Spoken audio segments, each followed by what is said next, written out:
Hey guys, welcome back to the Europats. And if you're new here, hi, I'm Diane, and this is my husband Matt, and we are so glad that you're here.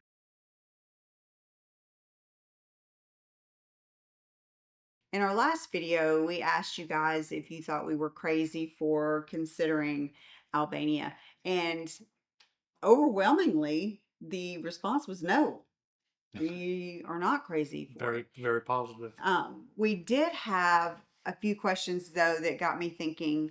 And those questions were really relating to what's your life going to look like there? What are you going to do when you get over there? So we thought we would make this video to talk about what we think our lives are going to be like when we get over to Albania. And honestly, I felt like that was a really valid question from you guys because it's one thing to talk about moving somewhere, but it's a totally different thing to picture waking up there, going through your day, figuring things out, just living. And then I realized we really haven't talked about that yet.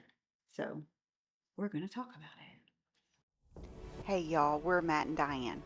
We're a U.S. couple planning to retire in France in 2030. But we found a way to start that journey 3 years earlier by starting in Albania. So we're taking our time, digging into each place, and learning what life there is really like. Come with us. And that even hit me too, because it is so easy to just sit here and talk about the move in general terms. You can say it makes sense, you can say it's cheaper, you can say that it helps us get where we are wanting to go a lot faster. You can talk about all of that because it does sound good. But that's not what your life actually feels like. What your life feels like is you wake up, you look around, and you go, all right, this is it. Now what? And I don't think we've really sat in that long enough. Like, what does a random Tuesday feel like when nothing special is going on?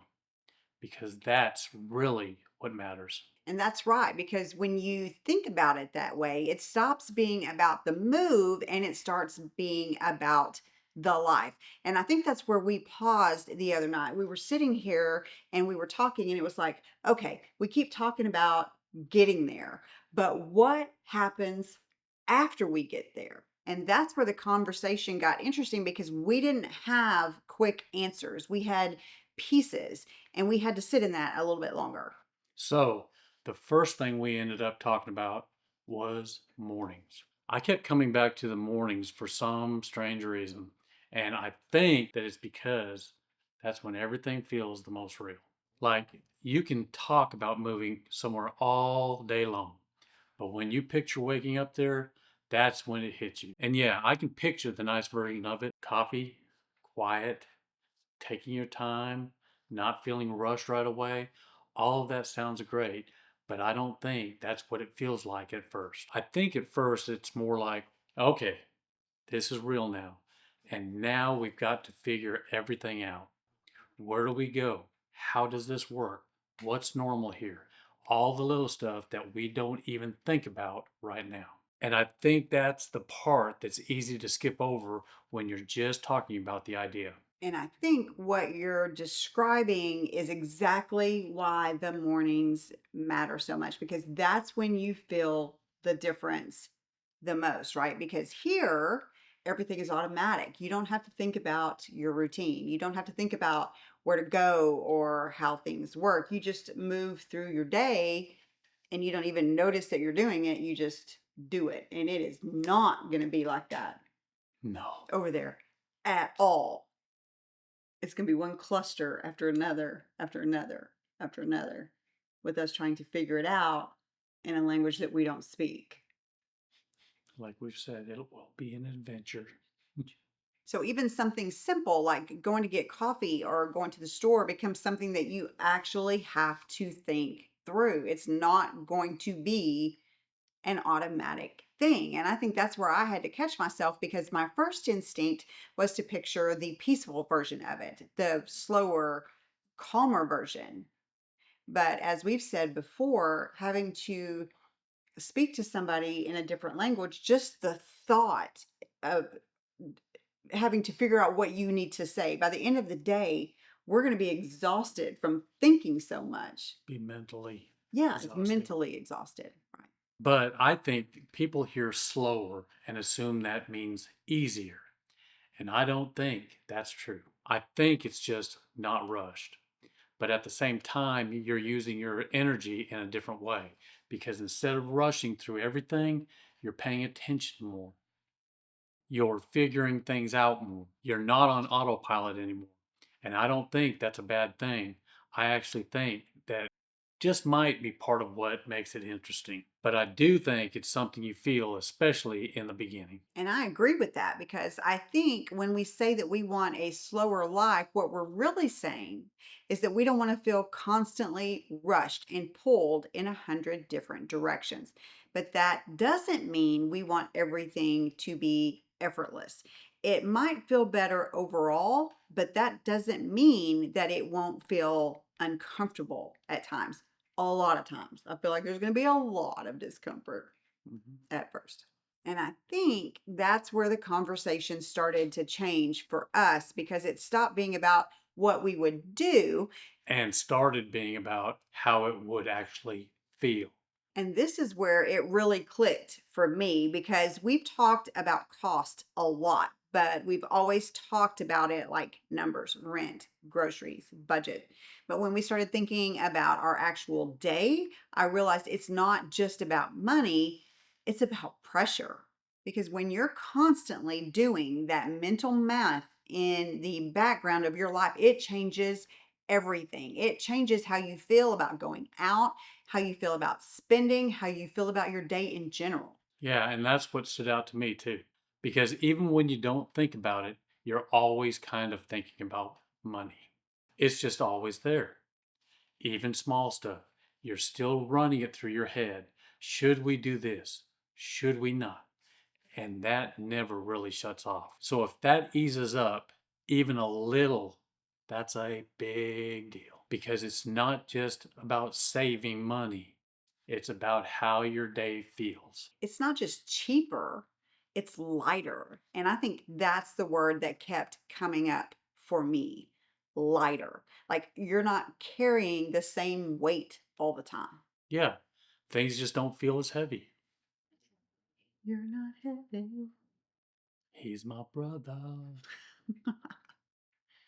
And honestly, I think that's bigger than we even realized at first because when that pressure goes away, even partially, you create space, not just financially, but mentally. And so I know for a while, I'm going to be like, especially being on a fixed income, because we're not on a fixed income right now. If I want something, I go get it. Oh, yes, she does. Y'all know I have an Amazon phone, Yes, she does. but we're not going to be able to do that there. No, we won't. And so, even though things might be cheaper, that doesn't mean that I can buy more of it. I'm not going to be able to continue to live in the same way that I was living here. And so, that's going to be another pressure, though, over there, as I have to change that whole mindset that, well, no, I don't need that right now. Or, you know, That or I just have to get out the duct tape, tie you up, put you away for a while until you get over wanting to buy something.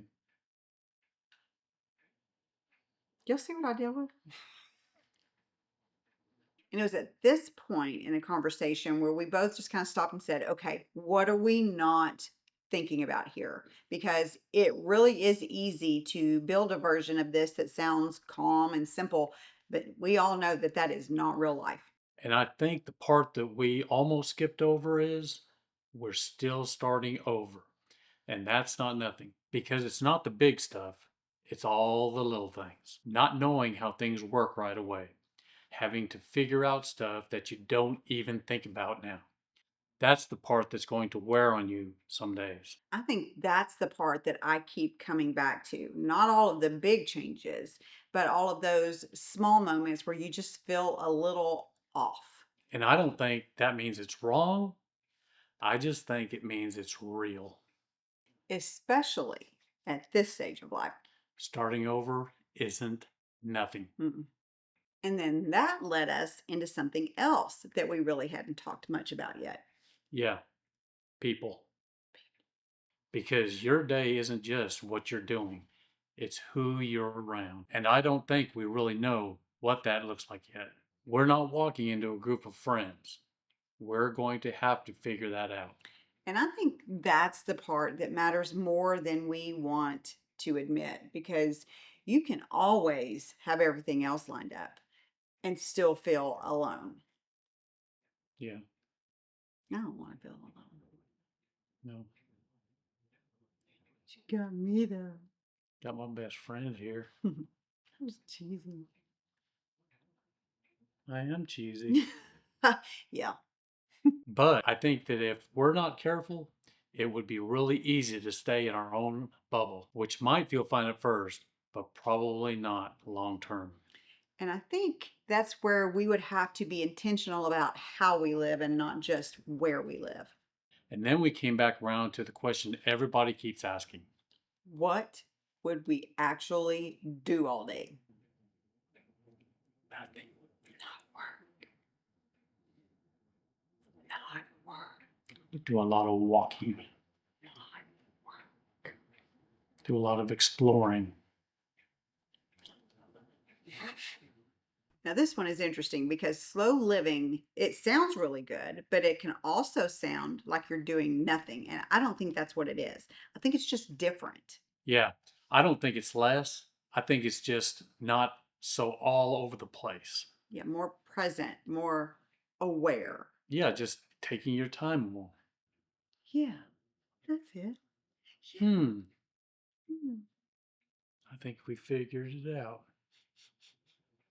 So I think where I've landed after all of this is that it feels a lot less like an idea now. Like before, it was easy to talk about it in pieces, cost, timing, getting there faster. But actually sitting here and trying to picture a normal day, just a regular day, it makes it feel that much more real. And not just real in a good way, real in a full way. And I think that's the difference because it felt like something we were working towards. And once you start thinking about it that way, that's when all the little details show up. Yeah, and we don't have a full picture, but it's not abstract either. And honestly, I think that is a better place to be. My brain is abstract. Take 500. So now I'm really curious about what you guys think. What do you think that we're not seeing yet? Like, what's the part that would catch us off guard? Yeah. What exactly are we underestimating? There's always something. Always. And if you've been following along with us and you would like to support the channel, there are a few ways to do that. We do have a Patreon where we share behind the scenes and extra content, but we don't charge you guys for that. That is free. You can also buy us a coffee if you feel led. And we also have a merch store. New logos. All the cool kids are wearing it. Should get you some merch. Be cool. Be like us. Because we're the coolest. You can also join the channel here on YouTube by clicking the link below. And of course, if you have enjoyed this conversation, don't forget to like and subscribe and hit that notification bell so that you can be notified of when our next video will be out, which will be next Saturday morning at 10 a.m. Central. We are also live every Sunday at 1 p.m. Central. We have the best lives. We say it every single time. We have the best people, the nicest, most helpful people. But bring your snacks. It's important. Important. Not important. It's important. Yeah, we have a very nice crew that comes every week, and it's just there to we're all just there just to talk about more or less whatever. Whatever. Matt will sing. I was singing. Well, he sang today. So, yeah, you don't know. We were talking about it. Oh. We were talking today that we're going to start a new gang. Yes, Yes. Dan. Yes. The Vesperados. It's gonna be a Vespa gang. Yes. Be there. So when we get out to Albania, and you see a bunch of older men wearing leather jackets And unicorn hats. with spikes on their helmets and a big thing going across the back that says Vesperados. Stop and say hi. Stop and say hi. It'll be us. It's amazing. And stay tuned for our next video because we will be talking about what could actually go wrong. What could go wrong? What could possibly go wrong with our plan? I mean, come There's on. 100 things that could go wrong. There's always going to be something that could go wrong. So this next video is going to be a little bit different. So you guys have a great week, and we will see y'all next Saturday at 10 a.m. Central. Bye, y'all. Bye-bye.